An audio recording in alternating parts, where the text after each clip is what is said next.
my name is Joshua, and welcome to Design Mastery with Canva.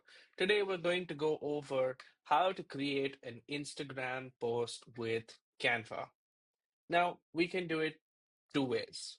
The first way is to just go ahead and select Instagram Post Square, which, if you don't find it over here, you can click on the social media tab and it's going to open up this little pop up window. And then it's right up here, Instagram Post Square, which is a 1080 by 1080. Now, Instagram has two formats. You can either use a 1080 by 1080, or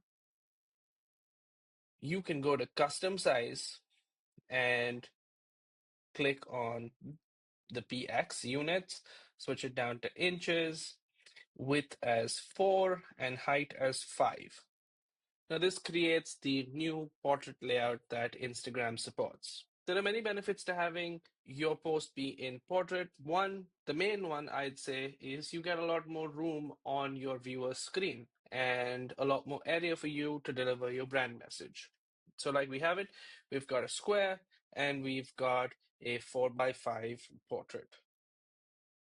And that's it, guys. Now you can go ahead and start adding elements, start creating, and start publishing that content. I'll catch you in the next one.